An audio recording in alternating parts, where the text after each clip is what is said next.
سامعین، لہجے کی ندرت اور اظہار کا اپناپن، یہ دو چیزیں ایسی ہیں جو کسی بھی شاعر کی شناخت کو طے کرنے میں معاون ثابت ہوتی ہے۔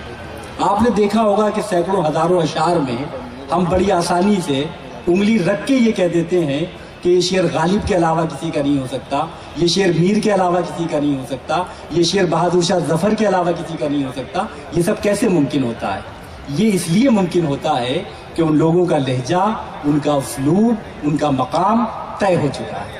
یہاں دو شخصیات ایسی بچی ہیں کہ جن کا لہجہ اور جن کا مقام طے ہے، وہ چاہے رؤوف خیر صاحب ہوں، چاہے نصرت گوالیاری صاحب ہوں، اور یا ہمارے صدر مشاعرہ محترم جی آر کمل صاحب ہوں۔ یہ تینوں مقتدر اور محترم شخصیات اب ہمارے درمیان موجود ہیں۔ میں میزبان کی حیثیت سے جناب نصرت گوالیاری صاحب کی خدمت میں پیش ہونا چاہتا ہوں کہ ان سے نہیں وہ ہمارے نہیں، وہ میزبان بھی تو ہیں آپ کے، کوئی بات نہیں۔ نصرت گوالیاری صاحب بلا شبہ آج اگر اردو کے اساتذہ کی فہرست مرتب کی جائے گی تو نصرت گوالیاری صاحب کا مقام ایسا ہے کہ ان کے بغیر اردو ادب کی یہ تاریخ دلی کے حوالے سے مکمل نہیں ہو سکتی۔ شہباز ندیم ضیائی گواہ ہیں اس چیز کے۔ میں درخواست گزار ہوں محترم نصرت گوالیاری صاحب۔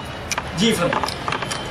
اجازت جی جناب بند جی صاحب صدر، جی اجازت اجازت جی فرمائیں۔ اجازت دے رہے ہیں صدر محترم۔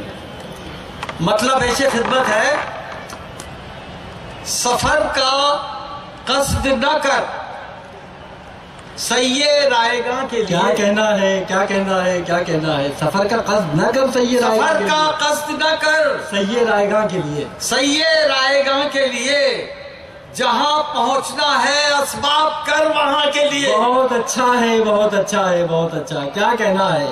جہاں پہنچنا ہے اسباب کر وہاں کے لیے۔ کیا کہنا ہے، کیا کہنا ہے؟ جہاں پہنچنا ہے کیا کہنا ہے؟ اسباب کر وہاں کے لیے۔ کیا کہنا سفر ہے؟ کا قصد نہ کر سیے رائے گاں کے لیے، کیا کہنا ہے، کیا کہنا ہے؟ جہاں پہنچنا ہے اسباب کر وہاں کے لیے۔ بلا اس نے مطلب پیش خدمت ہے کہ میرے یقین کی حد میں رہو اما کے لیے، میرے یقین کی حد میں رہو اما کے لیے۔ واہ واہ واہ۔ میرے یقین کی حد میں رہو اما کے لیے، میں ایک خوف ہوں آفات ناگہاں کے لیے۔ کیا کہنا ہے، کیا کہنا ہے؟ کیا میں ایک کہنا ہے؟ خوف ہوں آفات ناگہاں کے لیے۔ کیا کہنا اور شعر پیش کر رہا ہوں، سماعت فرمائیے، شاید پسند خاطر ہو کیا کہنا کہ ہے؟ نہ جانے کتنی پریشانیوں کی زد میں ہو، نہ جانے کتنی پریشانیوں کی زد میں ہو، نہ جانے کتنی پریشانیوں کی زد میں ہو، تم اپنے سود کی خاطر میرے ضیاء کے لیے۔ بہت اچھا ہے، بہت اچھا ہے، بہت اچھا ہے، بلا شبہ بہت اچھا ہے۔ تم اپنے سود کی خاطر میرے ضیاء کے لیے۔ کیا کہنا ہے؟ نہ جانے کتنی پریشانیوں کی زد میں ہو، آپ کا حصہ ہے، کیا کہنا ہے؟ آپ کا حق نہ ہے۔ جانے کتنی پریشانیوں کی زد میں ہو، تم اپنے سود کی خاطر تم میرے اپنے ضیاء کے لیے۔ سود کی خاطر ہاں۔ میرے ضیاء کے لیے، کیا کہنا میرے ہے؟ ضیاء کے لیے۔ اور کیا ایک شعر کہنا ہے؟ دیکھیے پیش کر رہا ہوں، میری ذمہ داری ہے بس شعر یہ کہ آپ تک صحیح طریقے سے پہنچ جائے اور شعر اچھا ہو۔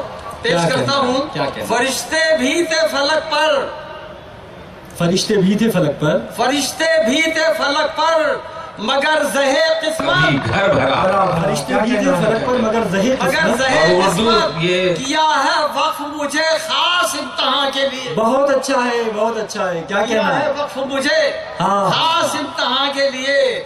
کیا اور ایک کہنا شعر ہے؟ اور پیش کر رہا ہوں کہ حبی کو صرف مٹانے کی ضد ہے شام و سحر، ہمیں کو صرف مٹانے کی ضد ہے شام و سحر، حبی کو صرف صرف مٹانے کی ضد ہے شام و سحر، نہیں کیا اور کوئی کام آسماں کے لیے۔ کیا کہنا ہے، کیا کہنا ہے، کیا کہنا ہے؟ کیا کہنا ہے، کیا کہنا ہے؟ نہیں ہاں۔ کیا اور کوئی کام آسماں کے لیے۔ کیا اور کہنا ہے؟ شعر پیش کر رہا ہوں، یہ انتشار تباہی کا پیش خیمہ ہے۔ یہ انتشار تباہی کا پیش خیمہ ہے۔ حضرات، کیا یہ کہنا ہے؟ انتشار تباہی کا پیش خیمہ ہے، دعائے خاص ضروری ہے گلستہ کے لیے۔ ہاں ہاں ہاں، کیا کہنا ہے، کیا کہنا ہے؟ دعائے خاص ضروری ہے گلستہ کے لیے۔ اور آخری شعر آپ کی خدمت میں پیش کر رہا ہوں، نہ سچے دوست